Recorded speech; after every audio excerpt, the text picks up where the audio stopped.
भीमा कोरेगाव साठी रात्रभर चलत 31 डिसेंबरला रात्र आणि त्याच्या पहिलं दिवसा पेरणे पाट्यापर्यंत भीमा नदी पर्यंत त्यांनी चलत उपाशी पोटी येऊन सकाळी 10 वाजता लढाई सुरू होती. 17 मिनिटे लढाई चालू राहिली आणि त्यामध्ये पेशवाचा एवढा उद्रेक मारला होता ब्राह्मणीकरण की त्यांनी प्रत्येक समाजाला आपल्या ह्याच्यासाठी मोठीमध्ये घेण्यासाठी त्यांनी अतोनात उद्रेक माजवला होता.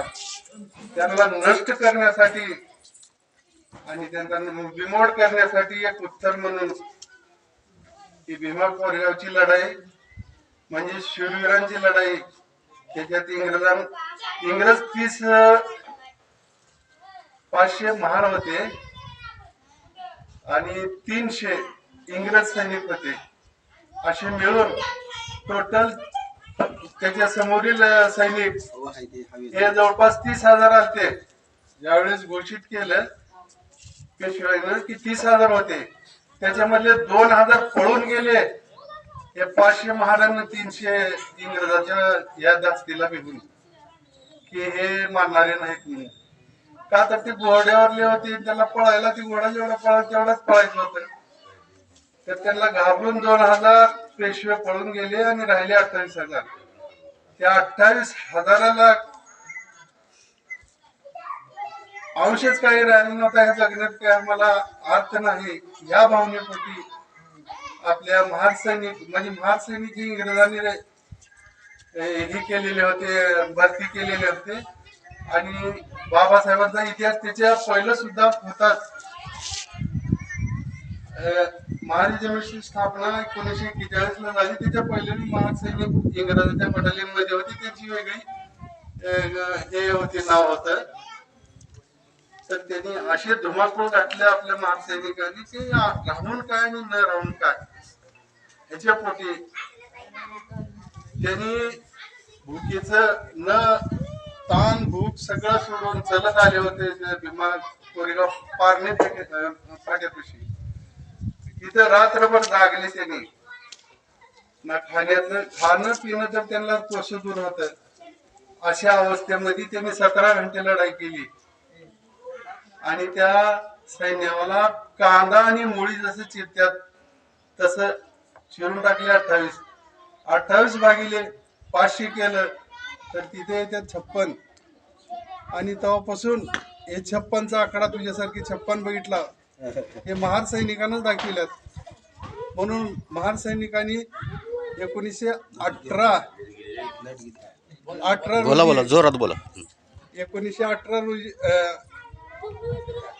2018 रोजी आपल्या महार बटालियनच्या काही आपले शूरवीर मानवंदना देण्यासाठी गेले होते. त्यावेळेस तिथे ते काय त्याचं नाव ते मुच्छड मारतात भिडेनं काय केलं, तिथं मराठ्याला उचकवलं म्हटलं हे तुमच्या विरोध इथे येऊन हे करल्यात, तुमची जमीन आहे, तुम्हाला असा आहे तसा आहे, हे आपल्या विरोध करल्यात. का तर त्यांना तिथं खूळ काढायचं होतं, भांडणं काढायचं होतं.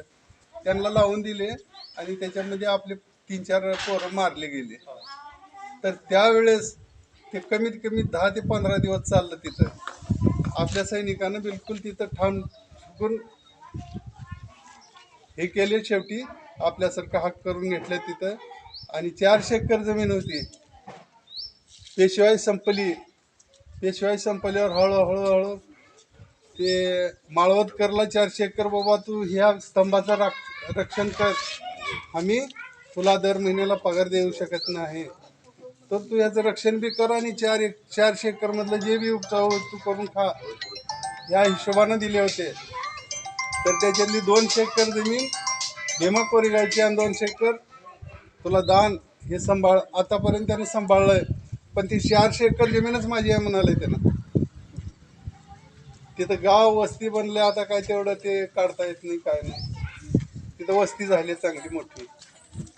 त्याच्यामुळे हे भीमा कोरेगाव म्हणजे आपल्याला अस्तित्व निर्माण करून दिले. हे भीमसैनिकांनी महारेजिमेंटच्या जवानानं त्यांची याद म्हणून 1 जानेवारी 2018 पासून हे महार रेजिमेंटच्या महार सैनिकाची याद म्हणून त्यांना एक 2000 श्रद्धांजली वाहण्यात येत आहे.